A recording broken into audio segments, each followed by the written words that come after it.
I'm delighted to be in conversation with two CEOs who are leading companies that are shaping how communication and access to information shapes our lives, including the lives of our children and young people. The pace of change I don't need to go into because we all know that it's exponential, and conversations like this one are both challenging and essential because we have so many questions to ask both Evan and Daniela.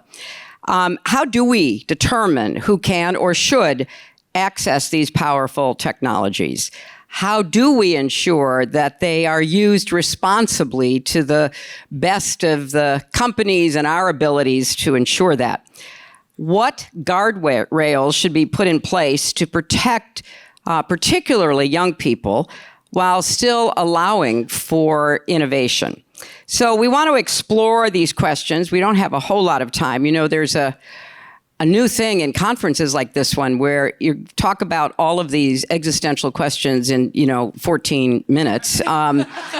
But maybe it'll just be a little bit of a prompt or a taste of what more needs to be done to really get our arms around children's digital experiences. And this is not only a professional concern for both of our guests, but it's personal. They are both parents. So, Evan, let me start with you. Snapchat was founded in 2011. Now, you were still in college. You did the work that led to that. Oh, they just gave us 22 minutes.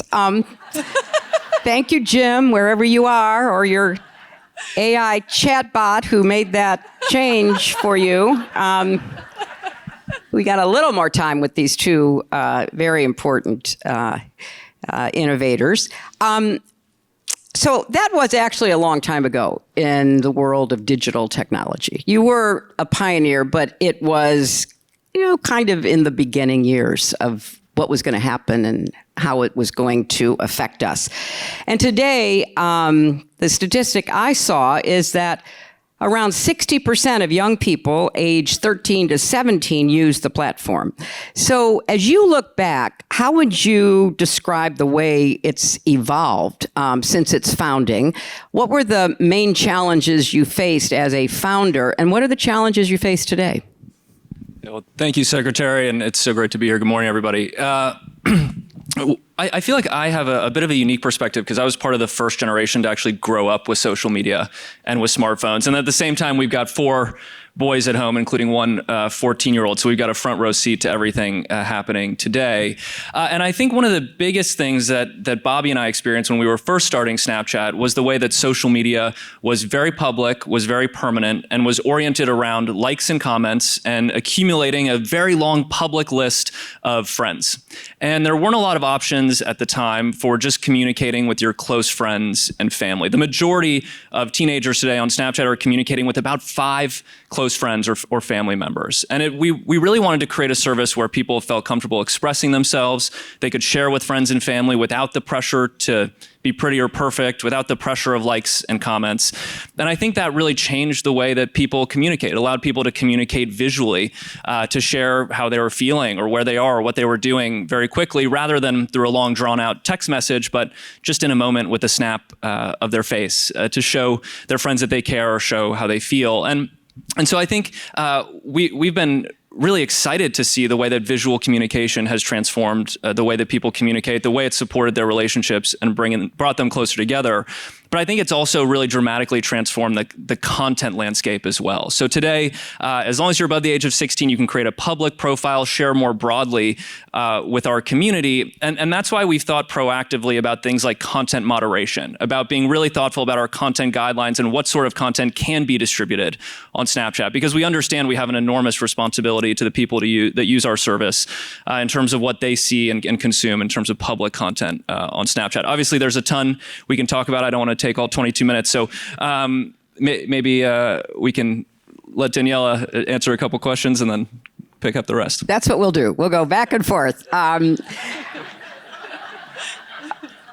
I actually just want to comment favorably on the situational awareness you just demonstrated. That was very good. Thank you.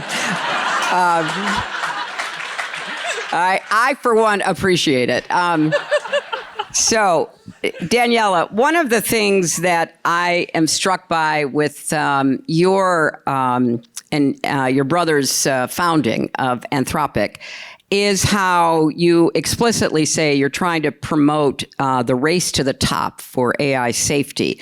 And you've also talked about trying to learn the lessons of the past when it comes to creating safe consumer products for young people. Give us a little bit of the origin story. You know, it's kind of what Evan did, kind of talking about how it got started and where he started from and what they were trying to do. But give us that insight about Anthropic and where you are today. Thanks so much for the question, and such an honor to be here. Thank you both so much, and great to be speaking with all of you today. So Anthropic was founded about 4 years ago by myself, my brother Dario, and 5 co-founders.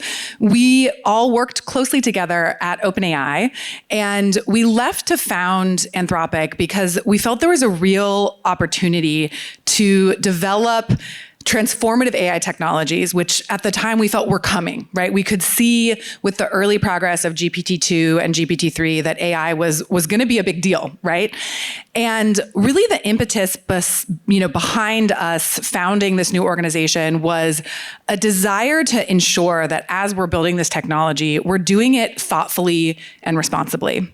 And really the tenets behind us as a public benefit corporation include, developing this technology in a way that's reliable, that's trustworthy, and that's safe. And I think something that we have really grappled with over the course of the past 4 years is seeing the incredible opportunity and upside and potential benefit of this technology, right? This is everything from educational opportunity to healthcare organizations that we work with, drug discovery, transformation of many different sectors of the economy. And I think at Anthropic, we really believe there's a huge amount of potential benefit and upside to artificial intelligence, but we also have to get it right. And I think something we've been very, very fortunate about is we have the sort of gift of hindsight to be able to see sort of the last generation of technology companies, many of the challenges that they've faced and done incredible work in to ensure things like child safety, and so many other areas of trust and safety that really, really impact how these technologies are developed and deployed. And I think we tried to go into Anthropic with this idea of, what if we could really do this right from the beginning? Well, that's what I want to ask both of you about, because you're being thoughtful about the extraordinary power, frankly, that you both have. And it's a power that shapes minds, that creates and destroys relationships and communities. I mean, it's just an awesome responsibility that you both are shouldering. And Evan, when you think about all the positive aspects of what you created, and you have a million stories you could tell us about what it has done for people, bringing them together, giving them a chance to express themselves and be a creative content producer. But the downsides and the ones that you've worried about and that Daniela also just mentioned, how do we think about this future? Because the technology is going to continue to explode. We know that. How do we, starting now, figure out how to protect the vulnerable, how to give the advantages, but limit the disadvantages? All these tough questions about health and safety and particularly mental health.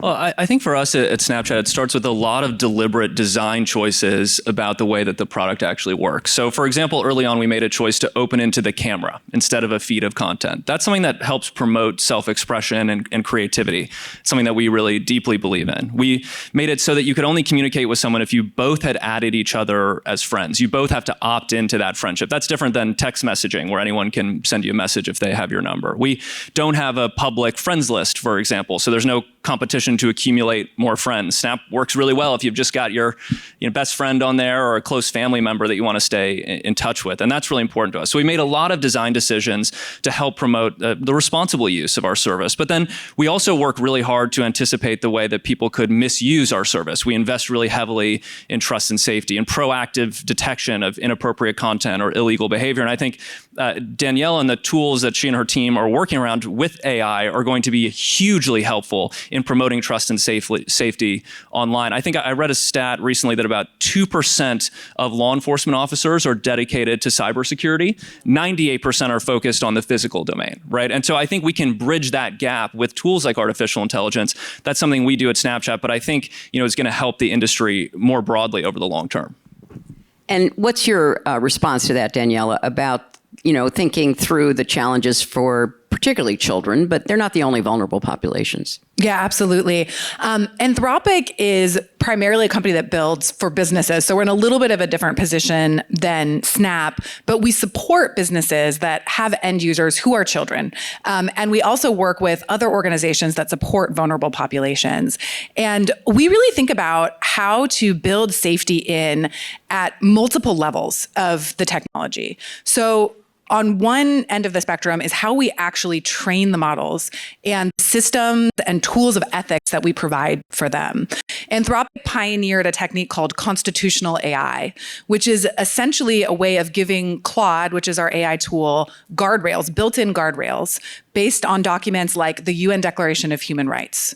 So Claude is trained from day one to have very specific guardrails built in around how it is instructed to interact with people, regardless of their age, their race, their gender, their sexual orientation. And this has really evolved for us into this framework that we call helpful, honest, and harmless. We want to ensure that regardless of who is engaging with Claude, it will be a safe experience for them. And much like Evan was talking about as well, we incubated a trust and safety team at Anthropic well before we ever launched our first product. And I think this was a really important idea for us. I have a background in trust and safety before I started Anthropic. And what I have seen is that the sooner a company is able to invest and think about what are the potential challenges of the technology, the more likely it is that technology will be safe for the users that consume it. And I think the challenge often comes when trust and safety teams are brought in to sort of clean up after there's been a mistake. And so I think as much as possible, both at how we train the model and then also how we enforce the use of the model, we've really tried our best to be proactive about both of those. You said the 3 H's that you've trained Claude. Will you repeat that just so people can be sure to hear it? Helpful. So does it actually answer the question that you're asking it? Honest. So will it not lie to you? Will it not? Models have a known problem of something called hallucination. So we've really tried to make Claude say, hey, if I don't know the answer, I'll tell you I don't know the answer, and to try to not make up facts. And then harmless. And so harmless is ensuring Claude is not going to inadvertently help you harm someone outside of yourself or yourself, not assist in any crimes or doing any form of damage to anyone in the world. Well, that's a pretty good description of what we would hope all of the new AI would represent, because the hallucination, the misinformation, the encouraging people to harm themselves, some things we've already seen coming out of different companies, have raised alarms for many who are very hopeful about the technology, but also worried. And Evan, you've talked about regulation a fair amount, and I really want to commend you for that over the years. You've made a point of saying, look, we do need guardrails, and you've even, I think, praised some of what the EU has done. We had a panel about that yesterday. What do you think we can learn from the EU experience or other kinds of experiences that would make it more likely that we would have the right kind of regulatory framework? Regulation's always a challenge. You don't want to go too far. You also don't want to do it and then have it be just dismissed as window dressing. How do you see all of that? Well, as I look at Europe and some of what's happened in the UK, I think concepts like duty of care are very helpful because they help capture sort of a broader range of the way that people could potentially use or misuse services online, and also create a bit of room to still allow for the rapid development of technology, which is really, I think, important for a prosperous and productive society. So I think the EU and the UK have done really well trying to create room for innovation and growth, while at the same time, trying to help introduce concepts like duty of care that hold companies responsible for putting their community's best interests at heart when designing products. The duty of care is a very good concept because that's already embedded in law. You have a duty of care with consumer products. You have a duty of care if you're in a fiduciary responsibility position. So I like that framing. I think that's a very helpful way to think about what may be needed. Daniela, though, it's clear that very often changes in the technology sector just move so quickly. Innovation outpaces even the most thoughtful, rational government ability to safely regulate it. And that looks like it's being supercharged in the era of innovation and AI. So I think what you were just describing is a kind of health and safety, trust and safety framework that you are self-creating, that you are going to kind of apply to what you do. But I think it's also clear that, not everybody's doing that, and not everybody will do that. And it's not just American companies, companies all over the world. And so how do you think about the way we should proceed in trying to come up with the best regulatory framework for what AI is going to be? So I think there's a couple of pieces to this approach. I think the first is Anthropic really tries to lead, by example to the degree that we can. And we have published something called a responsible scaling policy. And you talked a little bit earlier about this concept for us of a race to the top. And the idea behind the responsible scaling policy is we try to lay out as well as we can what are the potential challenges and risks that we see as AI technology becomes more powerful. And what are the mitigations that we're going to proactively put in place and talk about that we're putting in place to ensure that the technology is safe. And really our hope for this is that it's almost a blueprint for regulation, right? We've said, hey, we're a technology company, we're innovators, but we believe it's very important to have these guardrails in place and to talk about them publicly. And Anthropic was the first AI company to publish this. And what we saw is that since then, a number of other technology companies have published something very similar. And I think this really ties into this sort of belief that there is this possibility of sort of putting market pressure on AI companies to say, how are we going to develop this together well? But outside of just, AI companies being expected to sort of self-regulate, I think we feel very strongly that there needs to be a collaborative approach between industry, civil society, government at all levels, right? State, federal, local, to think about how do we move forward together as a broader society in this new era of AI, because it's something that impacts all of us. And it's so much bigger than the decisions that are made inside any one technology company or a small handful of technology companies that are developing it. Well, let me ask both of you, starting with Evan. Do you think in today's political climate that's possible? I mean, I'm a big believer in convening people, getting people to sit around a table, coming from different points of view, different interests. Those are legitimate. And to have that push and pull, to create that tension to try to figure out where's the common ground and how are we going to reach it together. If it seems unlikely in the current climate to do that, is there some, I keep thinking about in the past, some, independent groups that came together and, had a big impact because they did all the hard intellectual work to try to figure out where should we end up. Is that something that's even possible, you think, Evan?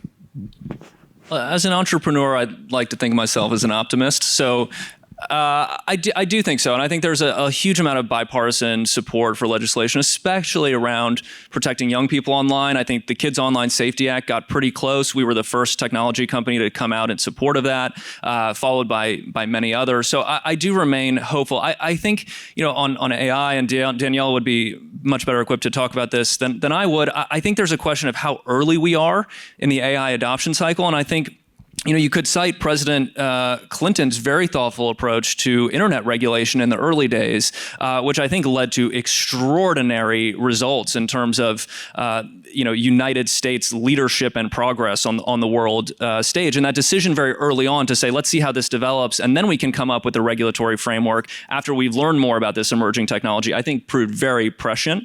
But curious your thoughts. I also echo the optimism, and I hope that there are enough issues around AI that feel like they could be bipartisan, especially related to things like children and areas where there's just not a lot of room necessarily for disagreement about what a good outcome is. And I will also say, I think that there is the opportunity for states to step up and really craft thoughtful legislation that can really lead the way.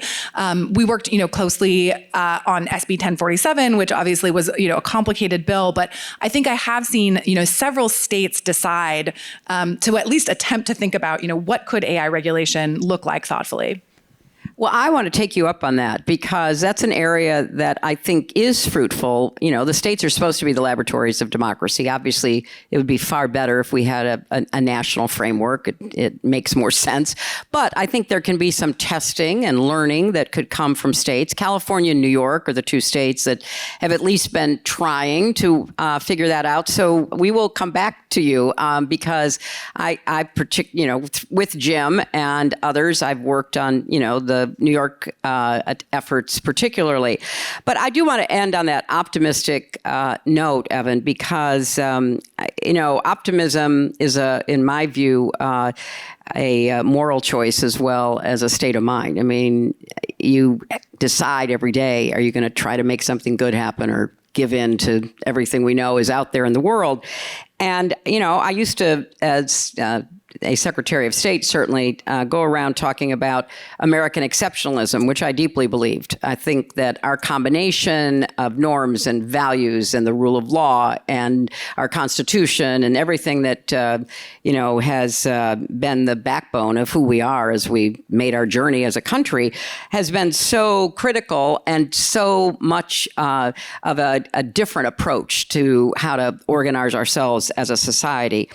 And a piece of that exceptionalism, because I was Secretary of State from, 09 to 13, so, right in the middle of everything that was beginning, was our tech sector, the entrepreneurial energy, the extraordinary creativity, the risk-taking, all of that.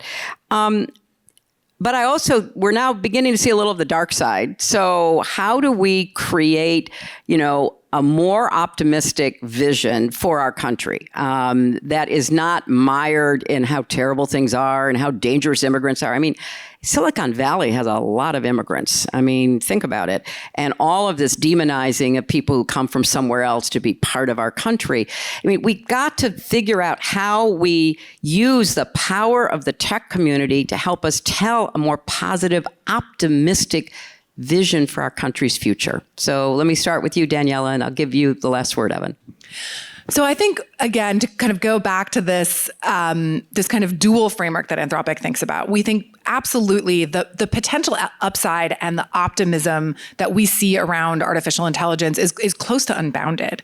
And again, we think a lot about biological sciences, healthcare applications, but also really, since this is a forum where we're also talking about the future, education, I think, is an incredibly important lever that we can pull. And I think AI has the power and potential to really help accelerate the rate at which people have access to knowledge if we do it right. And, sometimes I'm asked, I'm also a mom. I have a 3-year-old at home and I have maybe you can tell, negative 4-month-olds on the way. And sometimes people ask me, how can you work in AI as, a mom? And I'm like, how can I not work in AI as a mom, right? So much of my time is spent thinking about how do we make this technology good for our children and for the future generations who it's going to feel to them the same way that it feels like to Evan and me, social media, right? Where we grew up in an era of social media. It would be so odd to not sort of have that be part of our experience. And I think there's work that we can do, not just from an organizational business perspective, but from a sort of broader coalition perspective around how to really walk together positively into this future. Well, congratulations. Oh, thank you. I think technology is one sort of small piece of the puzzle, and we want to do our part there. The way that we're really trying to contribute is change what computers fundamentally are. When I was growing up, I loved computers. I wanted to use computers all the time, but that meant that I was stuck in the computer lab, and I wasn't outside running around and playing with my friends. And so we've had this vision now for over a decade that I could look out my window at home, see our kids running around outside, playing, laughing, and say, gosh, they just won't get off the damn computer because they're wearing our augmented reality glasses. And we've gotten a lot closer to that vision. I mean, just this weekend, our kids are running around, Dad, can you make the dinosaurs bigger? And sharing that experience together. So I think we can make computers that are shared, that bring people outside, that encourage them to run around and enjoy the incredible world that we've been blessed with. And so I think we should think differently about the future of computers, but I think that's only one small part of the puzzle. And I think, when the federal government is investing $6 for every person over the age of 65 and $1 in every person under the age of 18, we have a society that fundamentally does not value our future as much as it does our present. And I think that's something we all ought to focus on. Well, I think those are great words to end by. So we've got to figure out how to do a better job of shifting that focus and creating more of an investment mentality than a maintenance mentality. I mean, how do we invest in kids? And I think, now as a grandparent, and I have no idea what is awaiting, my grandchildren in the future. I want them to be well prepared. I want them to have access to learning. I also want them to be kind and good and helpful and all the things that I think are, at the end of the day, how you judge a life. And so let's hope that all of this thoughtfulness now about technology, and particularly with where AI is headed, will help us to have a more positive, optimistic understanding of ourselves as human beings and of the society we can create together. So let's thank Daniela and Evan for being here.